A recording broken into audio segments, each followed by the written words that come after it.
রিক্সাও পাচ্ছি না এখানে আজ।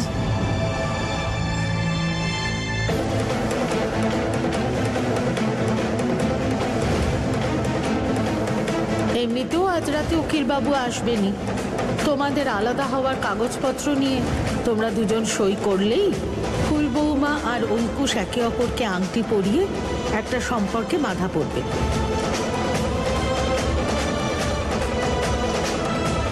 এবার সিদ্ধান্ত তোমাদের ওপর, আলাদা হবে নাকি বিয়ে করবে।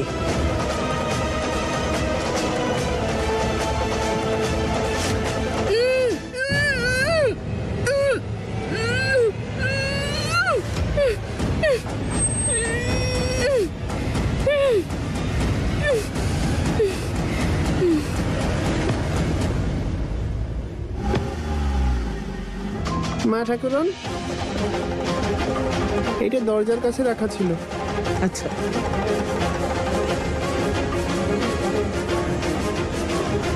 কি আছে এটাতে মা ঠাকুরন? জানি না, এই তো দরোয়ান এসে দিয়ে গেল। কিন্তু এটা আবার কে পাঠালো দেখি। অদ্ভুত ব্যাপার তো, যে পাঠিয়েছে না তার নাম লেখা আছে, না যাকে পাঠিয়েছে তার নাম লেখা আছে।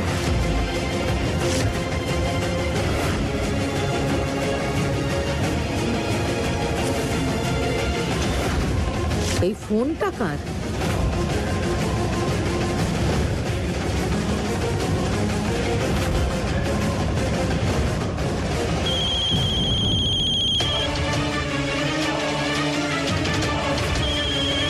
মা ঠাকুরন তুলুন না।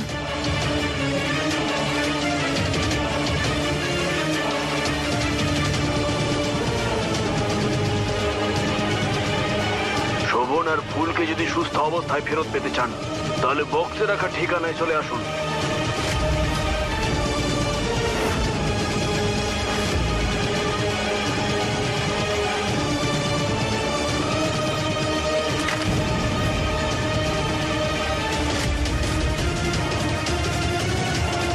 মা ঠাকুরন, আমি এক্ষুনি শোভন আর ফুলমায়ের ঘর দেখে এলাম। ওরা দুজন ওদের ঘরে নেই। হে উপরওয়ালা, ওদের রক্ষা করুন। মা ঠাকুরন কোন অ্যাড্রেসে যেতে বলেছে?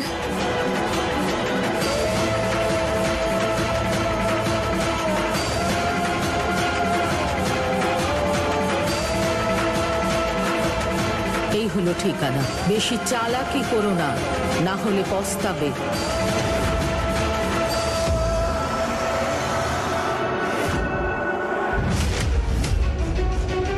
যে লোকগুলো শোভন দাদাকে এর আগে কিডন্যাপ করেছিল, এরা সেই লোকগুলো নয় তো?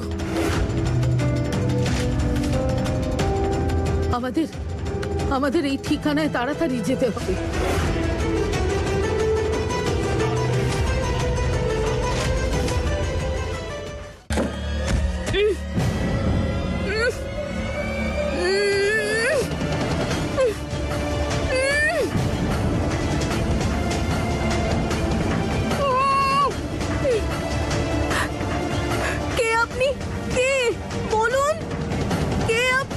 যদি শোভন বাবু জানতে পারেন তাহলে কাউকে ছাড়বে না।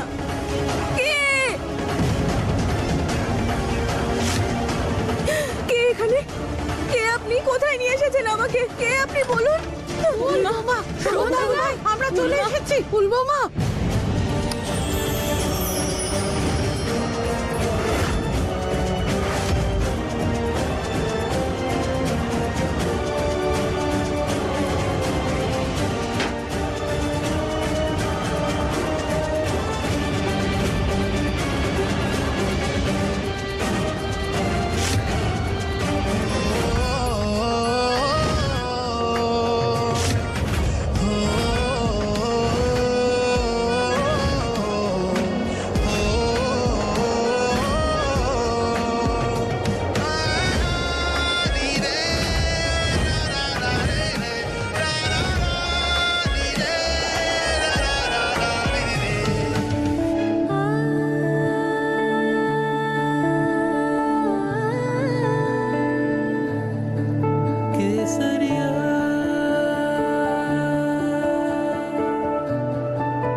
ফুলকে আমার থেকে ছিনিয়ে অন্য কারোর হতে দিচ্ছিলে। তুমি এটা ভাবলে কিভাবে?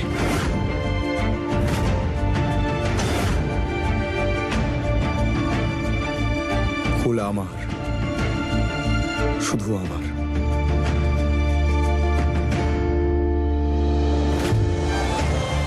এই কারণেই আমি সবার থেকে ওকে লুকিয়ে এখানে নিয়ে এসেছি।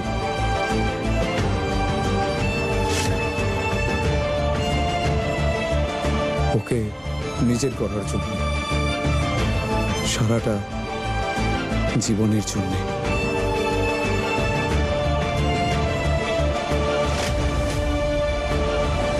আমি জানতাম তোমাদের দুজনের ভালোবাসা মনের মণিকোঠায় লুকিয়ে থাকা হীরের মতো, আর সেই হীরেগুলোকে বের করার জন্য একটু পরিশ্রম তো করতেই হতো। কারণ তোমরা দুজন একে অপরকে এতটা চাও, কিন্তু মুখে স্বীকার করতেই পারছিলে না। তখনই আমি বুঝতে পেরেছিলাম যে এই বাঁধ ততক্ষণ ভাঙবে না যতক্ষণ একে অপরকে চিরকালের মতো হারিয়ে ফেলার ভয় তোমাদের মধ্যে না আসবে।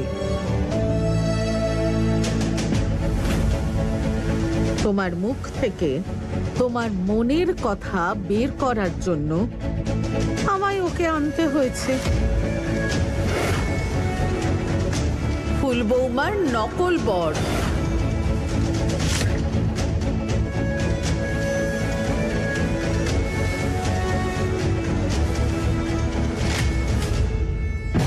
মানে তুমি এটা জেনে বুঝে করলে? করতেই হলো আমায়, না হলে তোমরা দুজন একে অপরের থেকে আলাদা হয়ে যেতে, আর নিজের মনের কথা, মনের কষ্ট চিরকালের মতো মনের ভিতরেই থেকে যেত।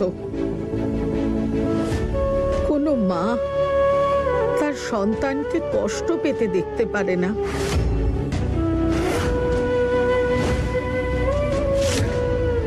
আমার দিকে তাকিয়ে কি দেখছো দাদু ভাই? তোমার কোণে তোমার সামনে দাঁড়িয়ে আছে। যা বলতে চাও ওকেই বলে ফেলো।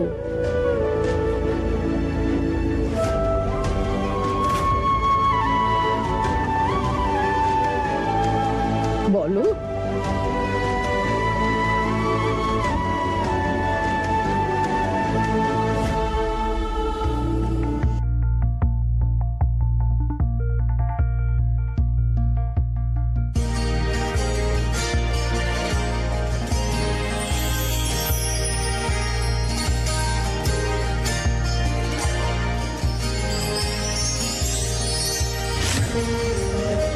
তুমি ভাবলে কি করে ফুল যে আমি তোমায় আমার থেকে দূরে যেতে বলবো?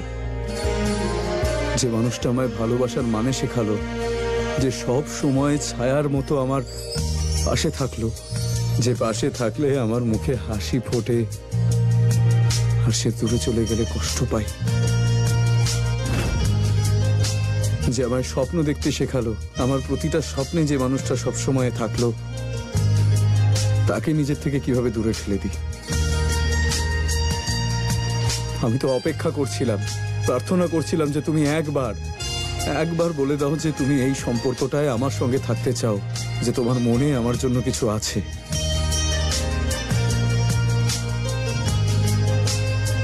ফুল, তুমি তোমার উত্তর দিয়ে দিয়েছো, এবার আমার পালা। যখন আমি প্রথমে বিয়ে করেছিলাম তখন আমার জন্য ওই সম্পর্কটা, ওই কথার কোনো মানে ছিল না। কিন্তু এখন আমার কাছে এই সম্পর্কটা থেকে বড় আর কিচ্ছু নয়।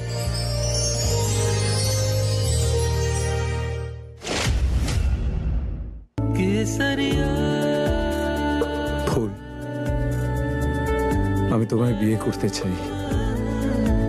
তুমি কি অগ্নিকে সাক্ষী রেখে আমায় আবার বিয়ে করবে?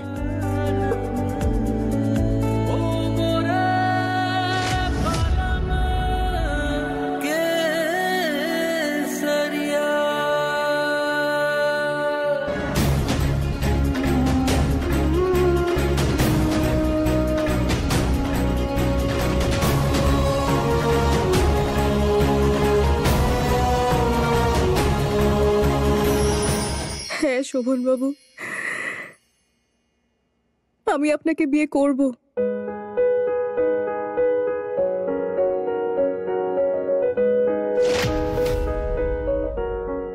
এবার আর আমাদের কোনো বাধা থাকবে না। পুরো মন দিয়ে শ্রদ্ধার সঙ্গে আমি সমর্পণ করব নিজেকে।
সুখী হও, তোমাদের দুজনের জুটিতে যেন নজর না লাগে।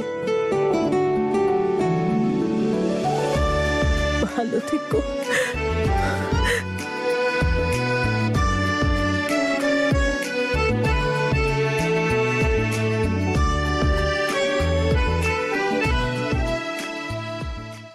দাদু ভাই, এবার চলো, দিন শেষ হতে চললো, এখনই চাঁদ উঠবে। আজকের ব্রত তো পূর্ণ করতে হবে। আমার কোনো আশা যখনই একটু নিজের পায়ে উঠে দাঁড়ায়, তখনই ওপরওয়ালা এসে সেটাকে ভেঙে দিয়ে চলে যায়।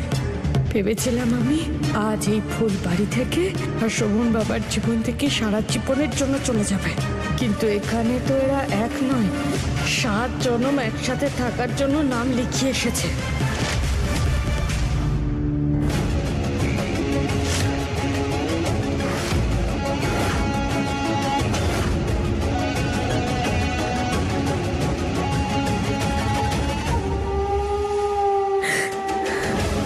অজয় বাবা, তুমি তুমি জেল থেকে পালিয়েছো? এখানে কি করছো?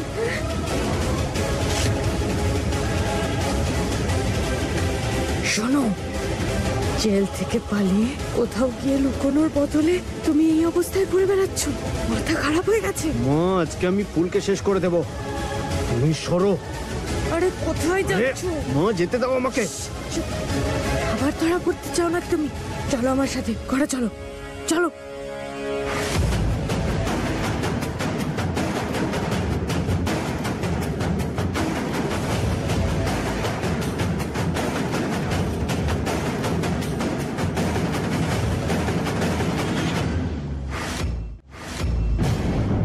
ফুলমা, আমি জানি আজ তুমি ব্রত রেখেছো।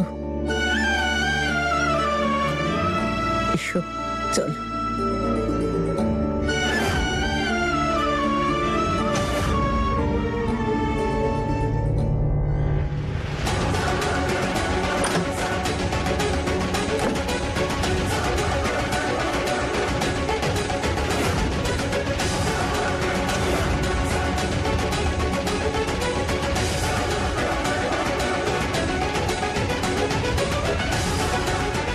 শোভন, কি হলো? দাঁড়ালি কেন? কিছু না। আয়।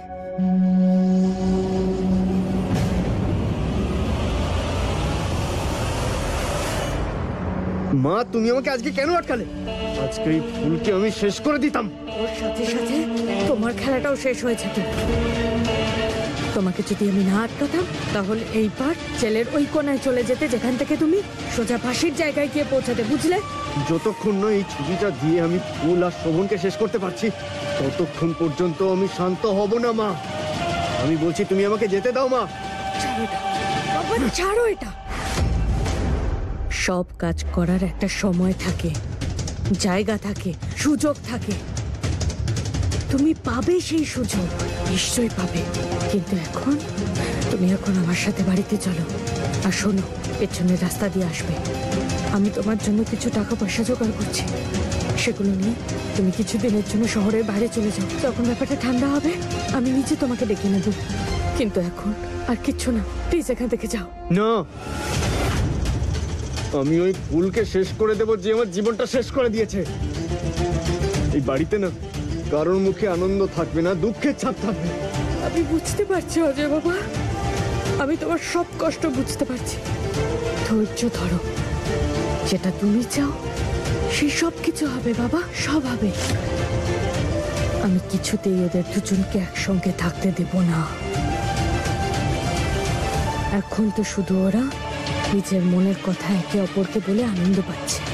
বিয়ের লাড্ডু খাওয়াতে এখন অনেক সময় আছে। আর বিশ্বাস করো, আমি নিজে সবটা করব। এই বিয়েটা আমি হতে দেব না। তুমি কিচ্ছু করো না, তুমি শান্ত থাকো। অজয় বাবা, তুমি শান্ত হও।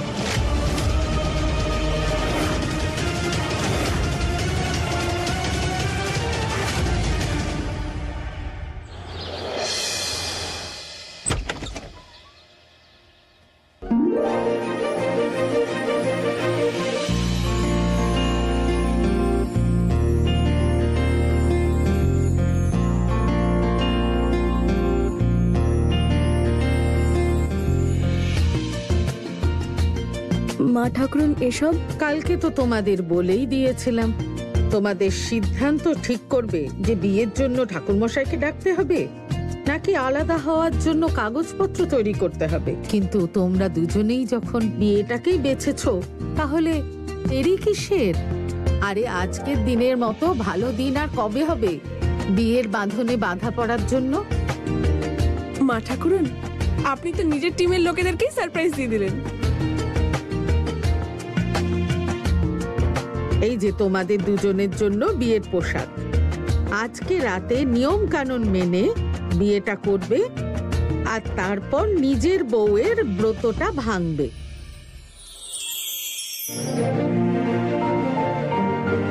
সুখী হও, যাও আর প্রস্তুতি নাও একটা নতুন জীবন শুরু করার জন্য।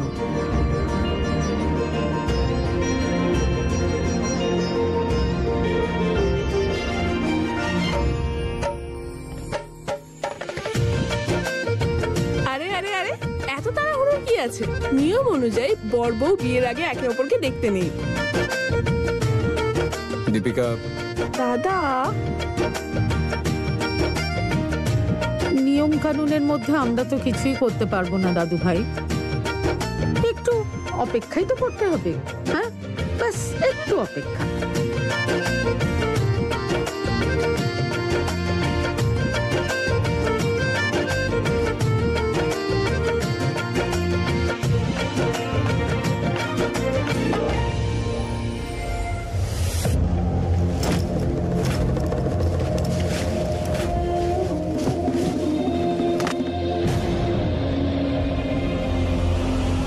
শোনো বাবা, তোমাকে কেউ দেখেনি তো? তাছাড়াও তুমি তো পেছন রাস্তা দিয়ে এসেছো, নিশ্চয়ই কেউ দেখেনি।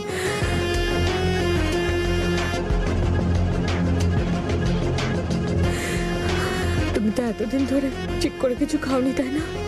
আগে কিছু খেয়ে নাও, ততক্ষণ আমি তোমার বেরোনোর ব্যবস্থা করি। তাড়াতাড়ি। হ্যাঁ,